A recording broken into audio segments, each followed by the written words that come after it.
નમસ્કાર દર્શક મિત્રો, સ્કાયનેટ મીડિયામાં આપનું સ્વાગત છે। થોડાક દિવસ પહેલાં અમદાવાદ ક્રાઇમ બ્રાન્ચ અને ગુજરાત એટીએસને એક મોટી બાતમી મળી હતી, જેમાં આ જે બાળ તસ્કરીનો રેકેટ છે તેમાં ઉત્તર ગુજરાત, બિહાર સહિતના જે જુદા જુદા રાજ્યો આવેલા છે ત્યાં આ રેકેટ છે તે ચલાવવામાં આવતું હતું। જે ઘટના બાદ અમદાવાદ ક્રાઇમ બ્રાન્ચ સક્રિય થઈ હ્યુમન ઇન્ટેલિજન્સ ટેકનિકલ એનાલિસિસના આધારે તપાસ હાથ ધરી ને આમાં ઘટનામાં સંડોવાયેલા 3 આરોપીઓને થોડાક જ દિવસ પહેલાં અમદાવાદ ક્રાઇમ બ્રાન્ચે ઝડપી પાડ્યો હતો।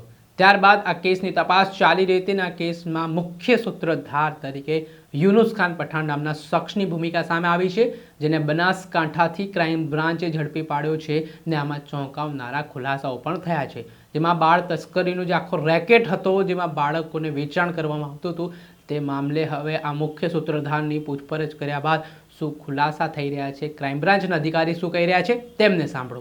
આરોપીની ધરપકડ કરવામાં આવી છે। કોણ છે આરોપી, એનો રોલ શું હતો, આખું ષડયંત્ર શું હતું? જેમ આપણે જાણીએ છીએ કે ક્રાઇમ બ્રાન્ચમાં એક 15 દિવસના નવજાત બાળકને 3 આરોપીઓ સાથે ઝડપી પાડેલ। જે આરોપીઓમાં એક રોશન ઉર્ફે સજ્જન મહાવીર પ્રસાદ અગરવાલ, બીજા વંદનાબેન જીગરભાઈ પંચાલ, સુમિત બચ્ચનભાઈ યાદવ, આના કબજામાંથી એ બાળકને ઝડપી લેવાય। આ આરોપીઓ હાલ તપાસ ઉપર હતા, જેની તપાસ દરમિયાન આ બાળક કોના પાસેથી લાવેલ એ તપાસમાં નવા ખુલાસા થયેલા, જેમાં બનાસકાંઠાનો યુનુસ ઇમામ ખાન નૂર ખાન સિંધીની સંડોવણી ધ્યાને આવેલ। જે યુનુસને બનાસકાંઠા એસઓજી પોલીસની મદદથી ક્રાઇમ બ્રાન્ચે ઝડપી પાડેલ છે, જે હાલ જેની તપાસ ચાલુ છે પોલીસ કસ્ટડીમાં છે।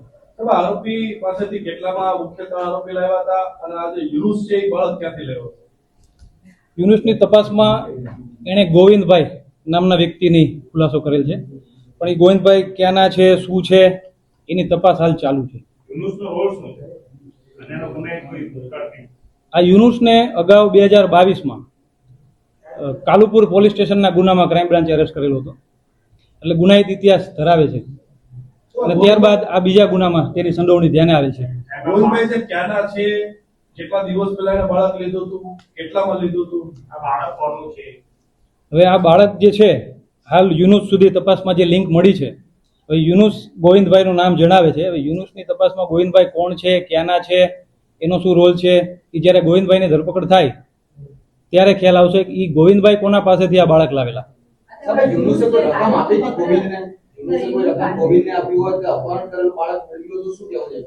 આ બાળક આ જે 3 આરોપીઓ ઝડપાયેલ તેણે યુનુસ પાસેથી 3,60,000 માં ખરીદેલ હોવાની હકીકત ધ્યાને આવેલી છે। જે યુનુસ પાસેથી આ ગુનાના કામે એક 2 લાખ રૂપિયાનો ચેક પણ કબજે કરવામાં આવેલો છે, જેની તપાસ હાલ ચાલુ છે। યુનુસે બાળક કયા પ્લેસ ઉપરથી લીધું, કઈ જગ્યાએથી લીધું, બનાસકાંઠાનું કોઈ સ્થળ કે કઈ નામ કર્યું છે? જેમ મેં આપને પહેલા કીધું કે આ યુનુસ જે છે એ ગોવિંદભાઈ પાસેથી લાવેલો છે।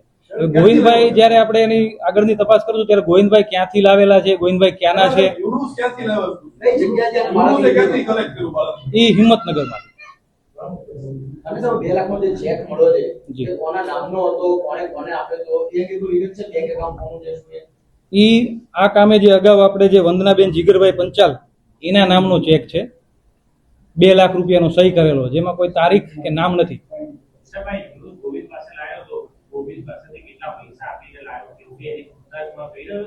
ના, હજી હાલ એ કઈ બાબતે નથી બીજો જણાવી દે, એની તપાસ હાલ ચાલુ છે કે એને કેવી રીતે એ પૈસા લીધા, કેટલામાં લીધું, ઓનલાઈન લીધા છે કે કેશમાં લીધું છે, એની તપાસમાં જ ખ્યાલ આવશે કે શું કેવી રીતે એને બાળક મળ્યું।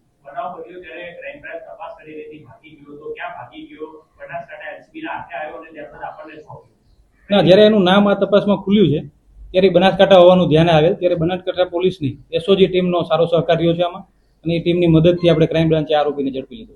યુનુસનો મોબાઈલ વાપરે છે નથી? હા, એનો મોબાઈલ છે ગુનાના કામે। મોબાઈલમાંથી શું મળ્યું છે વાપરને? એની હાલ હજી તપાસ ચાલુ છે કે મોબાઈલમાં એની શું ચેટ છે કે કેવી રીતે એના કોલ હિસ્ટ્રી શું છે, એ ટેકનિકલ સર્વેલન્સથી અને હ્યુમન સોર્સિસથી એની તપાસ હાલ ચાલુ છે। યુનુસના બેંક એકાઉન્ટ છે શું કહે છે? હજી યુનુસને આજે રિમાન્ડ સાથે અમે કોર્ટમાં પ્રોડક્શન કરીએ છીએ અને રિમાન્ડના દરમિયાન જે કયા નવા ખુલાસા થશે એ આપને જણાવવામાં આવશે। આપણે કઈ થિયરી ઉપર ને કયા મુદ્દાઓ પર તપાસ કરીશું? હાલ એવું છે કે આ બાળક એના પાસે આવેલું ક્યાંથી છે, જ્યારે ગોવિંદભાઈ મળશે ત્યારે એના કોઈ દંપતી પાસેથી લીધું છે, એના વાલીવારસ પાસેથી લીધું છે કે કોઈ જગ્યાએથી એને અપહરણ કર્યું છે, એ ત્યારે જ ખબર પડશે જ્યારે ગોવિંદભાઈથી આગળની તપાસ શું છે સાહેબ, કે યુનુસ જાહેર જીવનમાં શું કામ કરે છે, તેને બાળક લેવીસનું કામ કેટલા સમયથી કરે છે અને અગાઉ તેને કેટલા બાળકો આવી રીતે લેવીસ કરેલા છે? જેમ આપને કીધું કે અગાઉ આની ગુનાહિત હિસ્ટ્રી ધ્યાને આવેલ છે, જેની ક્રાઇમ બ્રાન્ચે જેની ધરપકડ કરેલી કાલુપુર પોલીસ સ્ટેશનના ગુનામાં, એટલે આનો ગુનાહિત ઇતિહાસ તો છે જ. એટલે અગાઉ પણ આનાથી બીજા ગુના ખુલે એવી શક્યતા પણ નકારી શકાય નહીં. બાળ તસ્કરી કે બાળકો? એ બાળ તસ્કરીનો જ ગુનો હતો. સાહેબ, આ અગાઉ પણ બાળ તસ્કરી પકડાયો છે, આ કેસમાં બાળ તસ્કરી નથી. ગોવિંદ પાસેથી આણે અગાઉ કોઈ બાળકો લીધા છે આ રીતે? એ હજી સુધી ધ્યાને નથી આવ્યું, તપાસ ચાલુ છે. ગોવિંદ જેવા બીજા કોઈ વ્યક્તિઓ છે આના કોન્ટેક્ટમાં બાળક છે તો? એ હાલ નહીં કહી શકાય કે બીજા હશે કે કેમ, પણ જ્યારે ગોવિંદભાઈની તપાસ કરશું એ વખતે ધ્યાન આવશે કે ગોવિંદભાઈ પાસે આ બાળક ક્યાંથી આવ્યું છે. આ યુનુસના પરિવારમાં કોણ કોણ છે? શું ફેમિલી બેકગ્રાઉન્ડ શું છે? એની હાલ તપાસ ચાલુ છે હજી ઊંડાણપૂર્વક, કે એનો પરિવાર ક્યાં છે, ક્યાં રહે છે, કોણ કોણ છે, એમાંથી કોઈ સંડોવાયેલા છે કે કેમ, એના બીજા મિત્રો છે, આમાં કોઈ મદદગારી કરી છે કે કેમ, એ બધી દિશામાં હાલ તપાસ ચાલુ છે. કયા કયા મુદ્દા પર તપાસ થઈ ચૂકી છે? હાલ યુનુસ જે ગોવિંદભાઈનું કહે છે, સૌ પ્રથમ તો પ્રાયોરિટી એવી છે કે આ બાળકના માતા પિતા મળે, કેમ કે બાળક ખૂબ નાનું છે, હાલ ઓબ્ઝર્વેશનમાં છે, અને આજે એને જે રજા આપે ત્યારે અમે ચાઇલ્ડ વેલફેર કમિટી CWC સમક્ષ બાળકને રજૂ કરશું. પછી જે આગળ હુકમ જે થશે એ મુજબ કાર્યવાહી કરશું. સાહેબ, તમામ આખા ઘટનાના તાર હિંમતનગર આસપાસ જોડાઈ રહ્યા છે. પોલીસે સરકારી રેકોર્ડ પણ જોયો છે. ક્યાંય આવા બાળકના અપહરણની કોઈ ફરિયાદ સત્તાવાર આ 3-4 દિવસોમાં કે અઠવાડિયાના સમયગાળામાં નોંધાઈ એવું સામે આવી છે? ના, હજી સુધી ધ્યાને આવેલ નથી, કેમ કે બાળક નાનું છે એટલે પોતે તો કંઈ કહી શકે નહીં કે ક્યાંનું છે શું છે.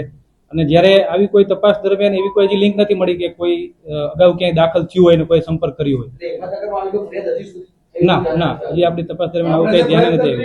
એવા કોઈ ફરિયાદ દાખલ થઈ હોય? સોરી, ફરિયાદ કે દાખલ થઈ હોય એવા?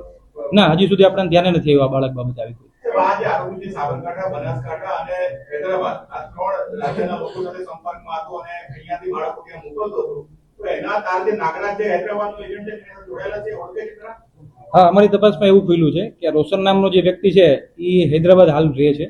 ત્યાંના કોઈ નાગરાજને આ બાળક આપવાનું હતું, પણ નાગરાજની હજી વધુ વિગત એની તપાસ ચાલુ છે કે કોણ છે, ક્યાંનું છે. ત્રણ આરોપી પકડાણા એ અને યુનુસ, આ લોકો કેટલા સમયથી પરિચયમાં હતા, કેટલા સમયથી એકબીજાને ઓળખતા હતા, અગાઉ એકબીજા ક્યાં ક્યાં મળેલા હતા, એવું કઈ કહે છે? હવે તો 4 આરોપી પકડાઈ ગયા. હવે એ એવું છે કે છેલ્લા એકાદ વર્ષથી સંપર્કમાં હતા એવું ધ્યાન ઉપર આવેલું છે.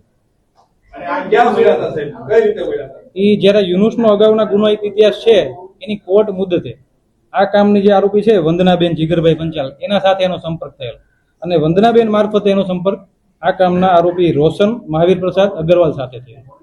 ઓકે. સાહેબ, આજે યુનુસ છે, યુનુસને આ જે મહિલાઓ છે 3 જણા છે, એને આ સિવાય અન્ય કોઈ બાળકો આપેલા છે ભૂતકાળ? એ હજી સુધી ધ્યાને નથી આવ્યું. જેવું આ તપાસ દરમિયાન જે ખુલાસા થશે એ આપને જણાવવામાં આવશે. સાહેબ, આ 3 આરોપી જે રિમાન્ડ દરમિયાન છે, એ લોકોનું આ સિવાય અન્ય કોઈ કે ગેંગ સાથે અથવા તો અન્ય કોઈ રીતે બાળ તસ્કર રેકેટમાં કોઈ કનેક્શન હોય, તપાસમાં રિમાન્ડ દરમિયાન કંઈ સામે આવ્યું છે? હા, એ અમારા તપાસ દરમિયાન એવું ધ્યાને આવ્યું છે કે આ કામના આરોપી જે રોશન અગ્રવાલ છે અને વંદનાબેન પંચાલ છે, એનો અગાઉ હૈદરાબાદ પોલીસને ત્યાં ગુનો દાખલ થયેલો છે. એની કોર્ટ મુદત દરમિયાન બંને ત્યાં પણ મળેલા. સાહેબ, એ કેસ શું હતા? એ હૈદરાબાદ કેસ શું છે?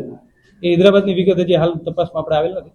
જેમ જેમ તપાસમાં આગળ આપણે સાંભળ્યા હતા અમદાવાદ ક્રાઇમ બ્રાન્ચના અધિકારી, તેમણે આ સમગ્ર ઘટનાને લઈને જે માહિતી આપી છે ને આ ઘટનામાં ક્રાઇમ બ્રાન્ચે જે સફળ ઓપરેશન પાર પાડ્યું છે ને જડ સુધી પહોંચીને આ હવે જે આરોપી યુનુસ ખાનની ધરપકડ થઈ છે તેને સઘન પૂછપરછ હાથ ધરવામાં આવી છે ને આગામી દિવસોમાં હજી મોટા ઘટસ્ફોટ થવાની શક્યતા છે. દર્શક મિત્રો, આવા જ નવા વિડીયો સાથે આપણે માહિતગાર કરતા રહીશું, એટલે સ્કાયનેટ મીડિયા જોતા રહો.